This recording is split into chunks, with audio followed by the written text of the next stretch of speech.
আসসালামু আলাইকুম ভিউয়ার্স, সবাই কেমন আছেন? আমি এর আগের ভিডিওতে আপনাদেরকে দেখাইছি বাজাজ B15 লকটা কিভাবে শর্টকাটে ফিটিং করা যায়।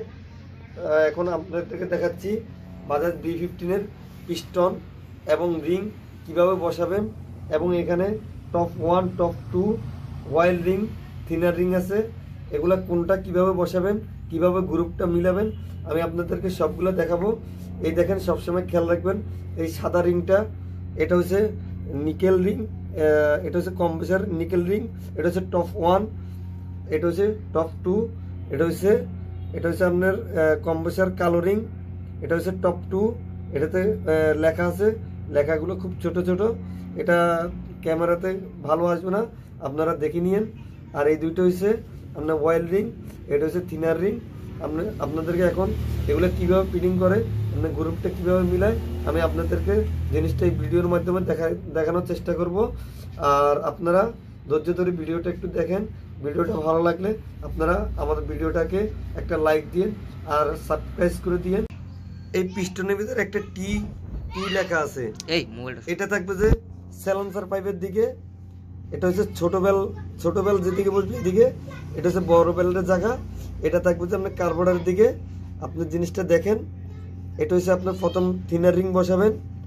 এই দেখেন এই কম্প্রেসার রিং সাইলেন্সার পাইপের দিকে যে টি যেটা আছে, এটা মাঝ বরাবর এটা বসাই দিবেন। আপনার দেখেন এটার গ্যাপটা হচ্ছে আমি এই মাঝ বরাবর দিছি, ঠিক আছে? এই একটা গেছে।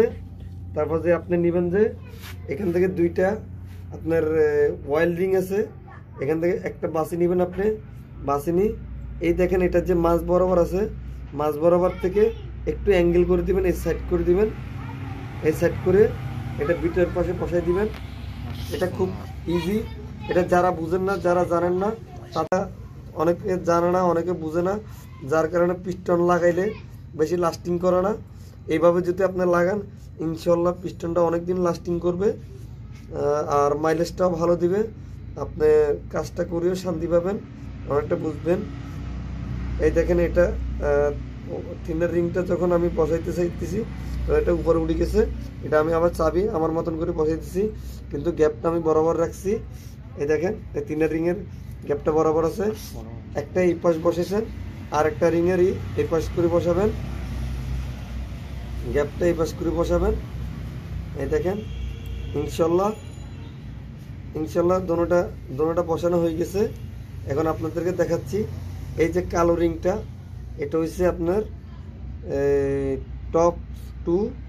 Top to ring. এই যে সাইলেন্সার পাইপ যেদিকে, এখানে মাঝ বরাবর দিবেন, আপনার এই গ্যাপটা দিবেন যে আপনি এই মাঝ বরাবর, এই ওয়াইল রিংয়ের দুইটা কিন্তু দুই পাশে, আর এটা দিবেন যে এই মাঝ বরাবর দিছেন আপনি, এটা বসাই দিছেন।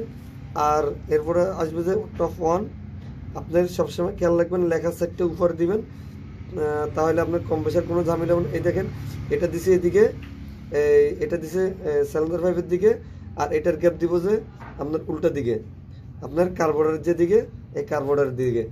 ইনশাল্লাহ আপনি যদি এভাবে লাগান আপনার রিংটা ঘোরারও কোনো সম্ভাবনা নাই, আর অয়েলটা লিক করার কোনো সম্ভাবনা নাই। তাহলে এরকম যদি লাগান আপনার পিস্টনটা লাস্টিং করবে, আর এবং আপনারা মানে কাজটা করেও শান্তি পাবেন। আর যদি আমার ভিডিওটা যদি ভালো লাগে একটা লাইক দিয়েন, আর সাবস্ক্রাইব করে দিয়েন, শেয়ার করে দিয়েন। আর আপনার গাড়িটা এইগুলো লাগানোর পরে গাড়িটা যখন স্টার্ট করবেন 3 থেকে 4 ঘন্টা বা 5 ঘন্টা গাড়িটা স্লো রেসে ফেলাই